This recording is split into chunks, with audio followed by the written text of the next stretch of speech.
నిందితులెవరో తేలాల్సిందే అన్న ప్రభుత్వ ఆదేశాలతో మదనపల్లి ఫైల్స్ దగ్ధం కేసును ఎంతో ప్రతిష్టాత్మకంగా తీసుకున్నారు అధికారులు.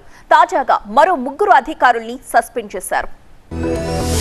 అన్నమయ్య జిల్లా మదనపల్లి సబ్ కలెక్టరేట్ ఫైల్స్ దగ్ధం కేసులో ముమ్మర విచారణ కొనసాగుతోంది. ఏ ఒక్క క్లూ దొరికినా వదిలిపెట్టని అధికారులు మరో 3పై వేటు వేశారు. గత ఆర్డీఓ మురళి, ప్రస్తుత ఆర్డీఓ హరిప్రసాద్ తో పాటు సీనియర్ అసిస్టెంట్ గౌతమ్ పై సస్పెన్షన్ వేటు పడింది. 3పైన సస్పెన్షన్ వేటు వేస్తూ ఉత్తర్వులు జారీ చేసింది ఏపీ ప్రభుత్వం. మదనపల్లి కేసులో నిందితులను త్వరలోనే పట్టుకుంటున్నామన్నారు మంత్రి అనగాని సత్యప్రసాద్. లేటెస్ట్ గా 3పై సస్పెన్షన్ పడిందన్న ఆయన అధికారులకు బాధ్యతతో పాటు భయం కూడా ఉండాలన్నారు. ఇద్దరు ఆర్డీఓల్ని గతంలో పనిచేసినటువంటి ఆర్డీఓ, ప్రస్తుతం ఉన్నటువంటి ఆర్డీఓ హరిప్రసాద్, గతంలో చేసినటువంటి RDO Murali, senior assistant Gautam ని కూడా సస్పెండ్ చేస్తూ ఆదేశాలు కూడా ఇవ్వడం జరిగింది. ప్రాథమిక విచారణలో భాగంగా అంతకుముందు 3 పోలీసులపైన వేటు వేశారు అధికారులు. మదనపల్లి 1 టౌన్ సిఐ వలివాస్ ను VR కు పంపుతూ జిల్లా ఎస్పీ ఆదేశాలు ఇచ్చారు. అగ్ని ప్రమాదం జరిగితే ఎందుకు పై అధికారులకు వెంటనే సమాచారం ఇవ్వలేదు అనే ఆరోపణలతో సిఐను VR కు పంపించారు. ఆయనతో పాటు నైట్ డ్యూటీలో ఉన్న 2 కానిస్టేబుళ్లను కూడా సస్పెండ్ చేశారు. మొత్తంగా కుట్రపూరితంగా జరిగిందన్న కోణంలోనే ఇన్వెస్టిగేషన్ జరుగుతోంది. 1-2 రోజుల్లో నిందితులెవరో తెలుస్తామంటున్నారు అధికారులు.